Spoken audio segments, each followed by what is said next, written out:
المايك ده مايك طالع ترند وقلب الدنيا كلها على السوشيال ميديا. معظم التيك توكرز واليوتيوبرز واي حد بيعمل فلوجات بيستعمل المايك ده، فاحنا قررنا ان احنا لازم كمان احنا نجيب المايك ونفتحه قدامكم ونشارككم التجربه دي. يلا بينا. وده شكل الباكجنج بتاع المايك. احنا طبعا طلبنا من امازون. الباكجنج بتاع امازون بصراحة حلو جدا، وحتى الافتر سيل سيرفيسز بتاعت امازون كويسة جدا، يعني الريتيرن والحاجات دي كلها. المهم يلا بينا بسم الله الرحمن الرحيم نفتح الباكج بتاعت المايك. وطبعا انتوا عارفين ان هم بيبقوا لافين عليه الحاجات دي عشان لو في حاجة قابلة للكسر يعني او كده فتحفظها يعني.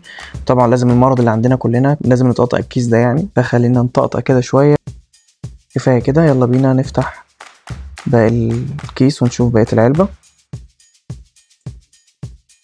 واو، عايز اقول لكم ان العلبة شكلها فانسي جدا، تحس كده ان هي مصروف عليها بصراحة ومكلفة يعني. شكل العلبة الكواليتي نفسها بتاع الكرتون والكيس اللي حواليها والحاجات دي بصراحة مخليها العلبة شكلها فانسي جدا، حاجة كده لاكجري يعني. تحس ان المايك هو بصراحة برضو المايك مش رخيص يعني، بصراحة لا يعني بالنسبة للباكجينج بتاعه كده من بره لا كويس جدا. العلبة عليها كل التفاصيل وازاي يشتغل وازاي كل حاجة يعني عن المايك موجودة على العلبة من بره. يلا بينا نفتح العلبة ونشوف ايه محتويات المايك. بسم الله.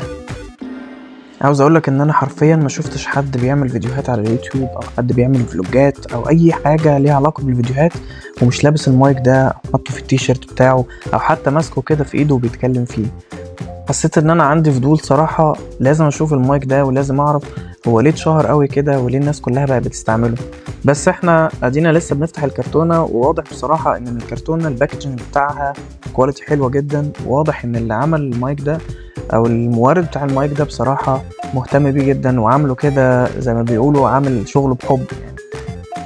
اول ما بتفتح كده بتلاقي في ورقة فيها الكتالوج، فيها بقى كل الحاجات اللي احنا بنشوفها في اي حاجة جديدة. وده شكل المايك بسم الله ما شاء الله.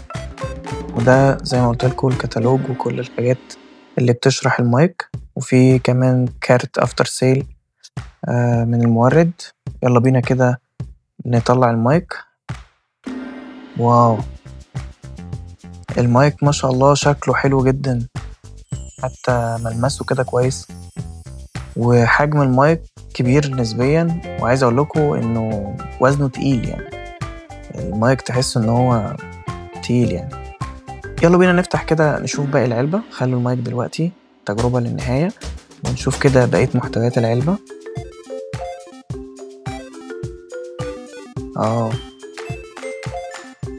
في كيس اللي هي الشنطة القماش دي اللي بيكون فيها عايز اقول لكم العلبة ريحتها حلوة من جوه.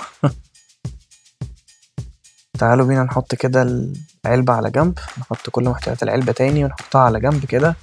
وتعالوا نمسك الشنطة القماش دي كده لوحدها ونشوف ايه اللي جواها، وبعدين نفضل بقى للمايك نجرب المايك.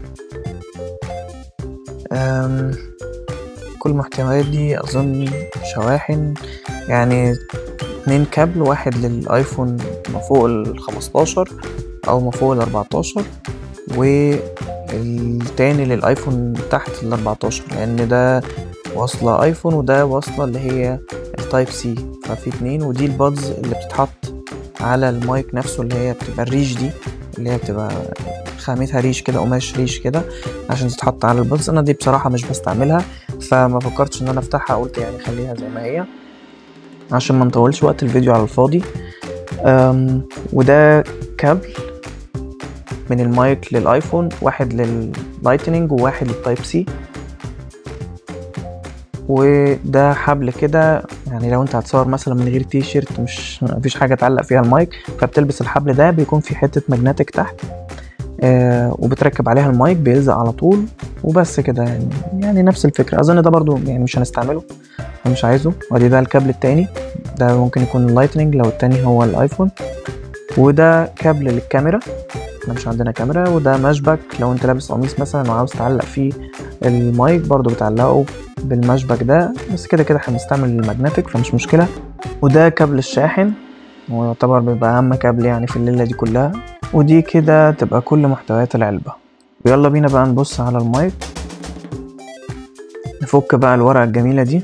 ما شاء الله تحس ان انت جايب حاجة كده من ابل مثلا، الباكجنج بتاعها شكله حلو جدا زي بالظبط حاجة ابل. واو واو بجد شكله حلو جدا جدا جدا. الخامة كده، الكواليتي، تفاصيل حلوة جدا.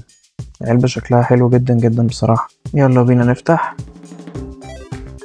اول ما فتحت في ال3 نقط اللي تحت دول نوروا، تقريبا دول بتاع الشحن، بدأ يشتغل بقى او حاجة زي كده يعني.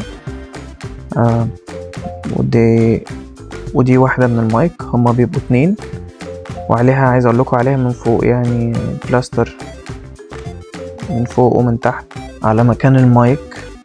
ودي قطعة الماجنتيك تقريبا يعني، انا بس بتعامل معاها بحرص، خايف ان انا اشدها تطلع حاجة في المايك نفسه. اهي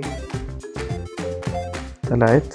دي بقى تقريبا بتحطها تحت التيشيرت وتحط المايك من فوق التيشيرت ويشبكوا على طول في التيشيرت يعني. حجم المايك صغير ودي حاجة حلوة جدا. الاتنين بصراحة حجمهم صغير. وده الايكولايزر بتاعهم يعني، ده اللي بتحتاج توصله بقى بالموبايل عشان المايك نفسه يشتغل وايرلس. توصل دي بالموبايل والمايك بعدها يشتغل وايرلس. ودي كده كانت محتويات المايك كلها. كده جه الوقت ان احنا نجربه بقى. يلا بينا نجرب المايك. طبعا ما فيش احسن من كلام ربنا نجرب بالمايك. بسم الله الرحمن الرحيم. ألف لام را، تلك آيات الكتاب المبين. إنا أنزلناه قرآنا عربيا لعلكم تعقلون. نحن نقص عليك أحسن القصص بما أوحينا إليك هذا القرآن وإن كنت من قبله لمن الغافلين. إذ قال يوسف لأبيه يا أبت إني رأيت 11 كوكبا